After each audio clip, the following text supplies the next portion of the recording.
Hello বন্ধুরা, তোমাদেরকে আবারো আরেকটি নতুন ক্লাসে স্বাগত জানাচ্ছি। আমি এসআই রাজু। আমাদের যারা 2025 সালের এসএসসি পরীক্ষার্থীরা আছো তাদের জন্যই আমার এই ভিডিওগুলো মূলত করা। এসএসসি ব্যাচ 2025 আজকের বিষয় হচ্ছে finance and banking. Finance and banking এ আমরা জানি অর্থের সময় মূল্য নামক একটি অধ্যায় রয়েছে, যে অধ্যায়ে আমরা প্রেজেন্ট ভ্যালু এবং ফিউচার ভ্যালু নির্ণয় করা শিখেছি। বন্ধুরা, আমরা জানি সময়ের সাথে সাথে অর্থের মূল্যের পরিবর্তন হয়। অর্থাৎ আজ থেকে 10 বছর আগে 500 টাকা দিয়ে যেই শপিং বা কেনাকাটা তোমরা করতে পারতে, আজকে কিন্তু সেই 500 টাকা দিয়ে সেই শপিং কখনোই কল্পনাও করতে পারবে না। আবার আজকে যে 500 টাকা দিয়ে তুমি যা ক্রয় করতে পারবা, আগামী কয়েক বছর পরে ওই 500 টাকা দিয়ে তুমি সেই জিনিসগুলো ক্রয় করতে পারবে না। তো সময়ের সাথে সাথে অর্থের মূল্যের পরিবর্তন হওয়াকে অর্থের সময় মূল্য বলে। এটা মূলত পরিবর্তন হয় যার কারণে, সেটা হচ্ছে সুদের হারের কারণে। কিসের কারণে বন্ধুরা? সুদের হারের কারণে। সুদের হারের কারণে সময়ের সাথে সাথে অর্থের মূল্যের পরিবর্তন ঘটে। আর এই অধ্যায়ে আমাদের মূলত যেই অঙ্ক করতে হবে সেটা হচ্ছে প্রেজেন্ট ভ্যালু এবং ফিউচার ভ্যালু আমাদেরকে নির্ণয় করতে হবে। প্রেজেন্ট ভ্যালু এবং ফিউচার ভ্যালু আমাদেরকে নির্ণয় করতে হবে। আমরা সবসময় প্রথমে প্রেজেন্ট ভ্যালুর সূত্র শিখি, তারপরে ফিউচার ভ্যালু। আমি আগে একটু ফিউচার ভ্যালুর সূত্রটা শিখাবো। দেখো, ফিউচার ভ্যালুর সূত্র হচ্ছে এটা হচ্ছে নরমাল সূত্র, সিম্পল। হ্যাঁ, আর নিচেটা হচ্ছে কম্পাউন্ড, দ্যাট মিন্স হচ্ছে তোমরা মনে করো যে চক্রবৃদ্ধি সুদের কাজ শিখবো। প্রথমটা হচ্ছে যেভাবে পড়বা, প্রেজেন্ট ভ্যালুরও প্রথমটা যেভাবে পড়বা, পরেরটা চক্রবৃদ্ধির জন্য যে সূত্রটা রয়েছে সেটা তোমাকে পড়তে হবে না। কারণ আমি একটু দেখাই, যেমন এখানে আমরা দেখতে পাচ্ছি FB = PB * 1 + I উপরে n বা whole to the power n। এইটাকে যখন তুমি চক্রবৃদ্ধি করবা, একদম সিম্পল সেম সূত্রটাই, শুধুমাত্র আমাদের একটা বিষয় মনে রাখতে হবে, I এর নিচে m, n এর পাশে m। একটু বলি, I m, মনে রাখার বুদ্ধি শিখো। I m মানে I এর নিচে m থাকবে। আর আমরা ABCD পড়ার সময় MN এরকম পড়ি, তো n এর পাশে আমরা m কে নিয়ে আসবো গুণ আকারে, আর I এর সাথে m কে ভাগ আকারে নিয়ে আসবো। তাহলে আমরা যদি নরমাল সিম্পল সূত্রটা শিখতে পারি, যেটাই চক্রবৃদ্ধি নাই, তাহলে আমরা চক্রবৃদ্ধির সূত্রটাও খুব সহজে শিখতে পারবো। সেটা কি হবে তোমরা দেখতে পাচ্ছ, শুধু I এর নিচে একটা m, n এর পাশে m চলে গেছে। এটাও একদম সেম, n এর পাশে m, I এর নিচে একটা m। এই সূত্র দুইটা যদি তোমরা মনে রাখতে পারো সিম্পলটা, তাহলে চক্রবৃদ্ধি কিন্তু মুখস্থ করার কোনো বিষয় না। আমার আগেরটা মনে থাকলে ওইটার চক্রবৃদ্ধি শুধু I এর নিচে m দিব আর n এর পাশে m দিব, তাহলে আমার সূত্র মুখস্থ হয়ে গেল। এখন আমি এই সূত্র দিয়ে তোমাদেরকে একটি অঙ্ক করে দেখাবো। অঙ্কটি, শিক্ষার্থী বন্ধুরা, তোমরা এইখানে যে প্রশ্নটি দেখতে পাচ্ছ সেটার একটু স্ক্রিনশট দিয়ে রাখো, কারণ আমি অঙ্কটি সমাধান করে দেখিয়ে দিচ্ছি।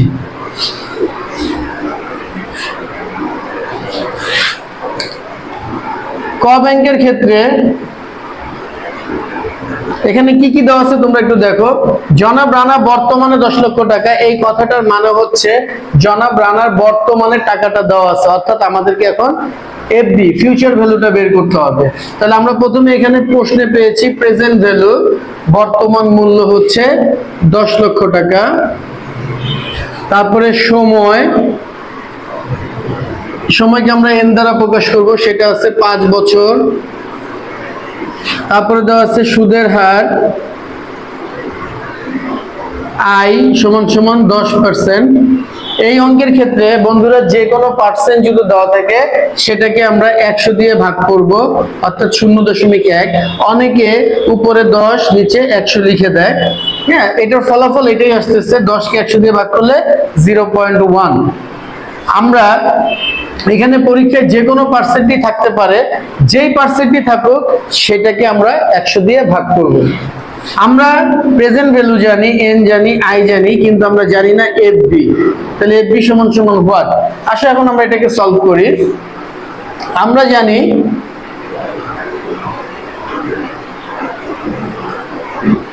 FB =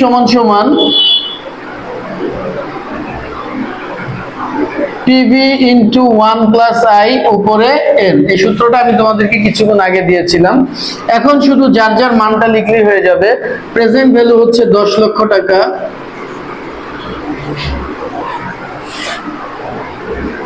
তারপরে 1, সুদের হার হচ্ছে 0.1, উপরে কত আছে এন,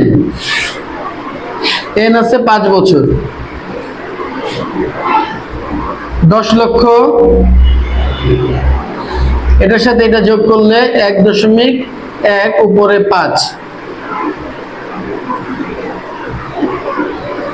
10 লক্ষ ইন্টু, এটাকে যদি আমরা সাইন্টিফিক ক্যালকুলেটরে কাজটা করি তাহলে 1.1 অর্থাৎ 1.1 সাইন্টিফিক ক্যালকুলেটরে এরকম একটা চিহ্ন আছে। বন্ধুরা একটু দেখো, তোমরা জুম করে দেখে নিও, আমি আবার দেখাচ্ছি 1.1 এরকম একটা চিহ্ন, তারপরে 5 বছর দেওয়া আছে। এটা করলেই তোমাদের বের হয়ে যাবে। যে সংখ্যাটা বের হবে সেটা হচ্ছে 1.61051।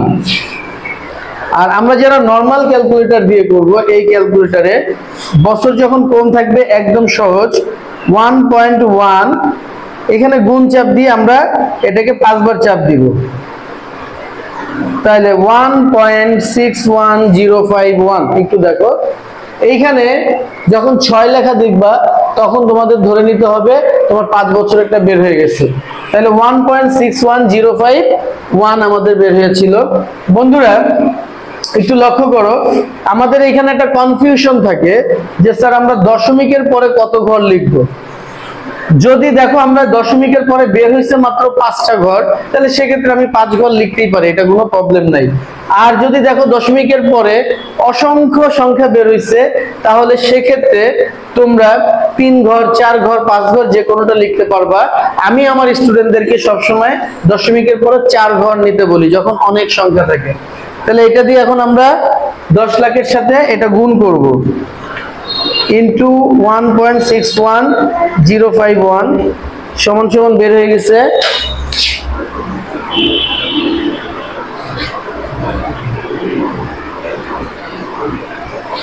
এটা হচ্ছে ক ব্যাংকে আমি যদি এখন 10 লক্ষ টাকা জমা রাখি, 5 বছর পর আমি এই টাকাটা পাচ্ছি। তো এইভাবে তোমরা যখন চক্রবৃদ্ধি সুদ না থাকবে, নরমাল সূত্রটা দিয়ে সুন্দর মতো অঙ্কটা করে ফেলতে পারবা। এখন আমরা বন্ধু পরের প্রশ্নে চলে যাব, যেখানে আমাদের বলেছিল যে কোন ব্যাংকে টাকা রাখা তার জন্য লাভজনক হবে, অর্থাৎ এখন আমরা খ ব্যাংকের কাজটা করব।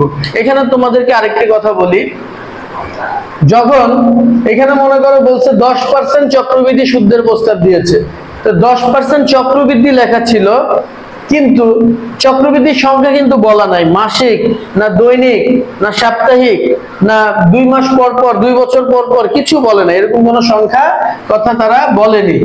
তাহলে সেক্ষেত্রে চক্রবৃদ্ধি লেখা থাকলেও আমরা নরমাল সূত্র দিয়ে করব, যেহেতু আমরা চক্রবৃদ্ধির সংখ্যাটা জানি না।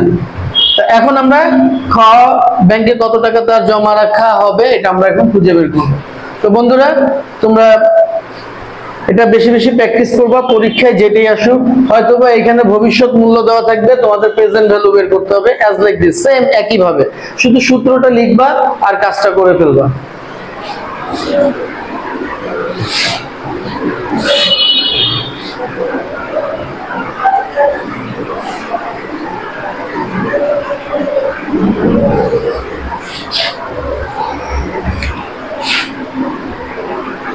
খ ব্যাংকের ক্ষেত্রে আমরা এখানে পাচ্ছি সেম, প্রেজেন্ট ভ্যালু আছে 10 লাখ,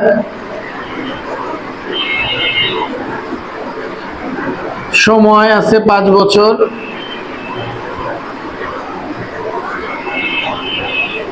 সুদের হার আয় আছে হচ্ছে 10%, আমরা বলছিলাম বা দিয়ে কি করতে হবে, 100 দিয়ে ভাগ করতে হবে। তারপরে আছে এম, এম মানে হচ্ছে চক্রবৃদ্ধির সংখ্যা। বন্ধুরা এখানে লক্ষ্য করো, বলছে মাসিক চক্রবৃদ্ধি, আমরা জানি 1 বছর সমান সমান 12 মাস। তোমরা মনে রাখবা যখন চক্রবৃদ্ধির সংখ্যা মাসিক বলবে, যেহেতু 1 বছর সমান সমান 12 মাস, তখন আমরা এম সমান সমান 12 লিখব। যদি বলতো 6 মাস পর পর, যদি বলতো 6 মাস অন্তর অন্তর তাহলে আমাদের এম হইতো 2। যদি বলতো 3 মাস অন্তর অন্তর তাহলে আমাদের এম হইতো 4।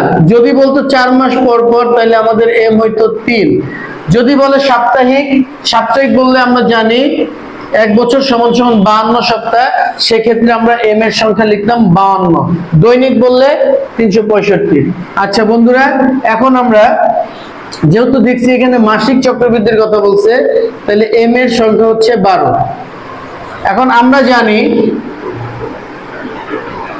এফবি সমান সমান, আমরা সবসময় নরমাল সূত্রটা যদি মনে রাখতে পারি তাহলে সেটা চক্রবৃদ্ধি অনেক সহজ। এই যে 1 প্লাস, আমরা জানি চক্রবৃদ্ধি মানে হচ্ছে আই এম আর এন এর পাশে এম, এখানে গুণ দিয়েও লিখতে পারো, পাশাপাশিও লিখতে পারো, কোনো সমস্যা নেই। আমরা জানি প্রেজেন্ট ভ্যালু দেওয়া ছিল 10 লক্ষ, লিখলাম 1 এর জায়গায় 1 লিখলাম। সুদের হার ছিল 0.1, আমরা লিখলাম 0.1।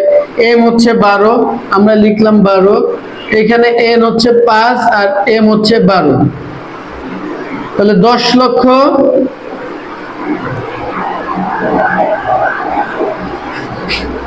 এই পুরো কাজটাকে যদি আমরা একভাবে করি বন্ধু, তাহলে আসবে 1.0083। এইভাবে অসংখ্য 3 আছে, তোমরা ক্যালকুলেটরে যখন ভাগ করবা 0.1 কে 12 দিয়ে ভাগ করবা, 1 প্লাস করবা, তখন এটা আসবে। তো আমরা দশমিকের পরে 4 ঘর নিয়েছি, আর 5 12 হচ্ছে 60।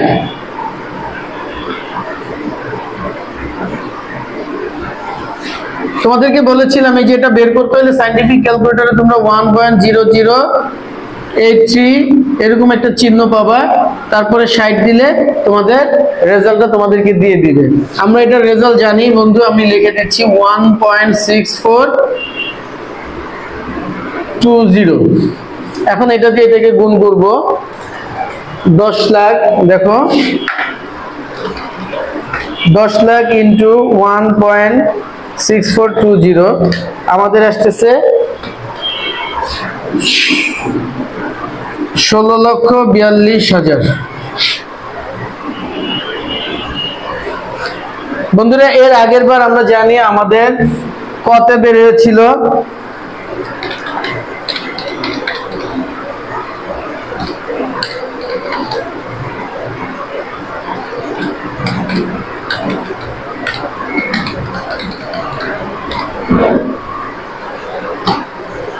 আমরা যখন ক ব্যাংকে টাকা জমা রেখেছিলাম তখন আমাদের বেরিয়েছিল 16,10,510 টাকা।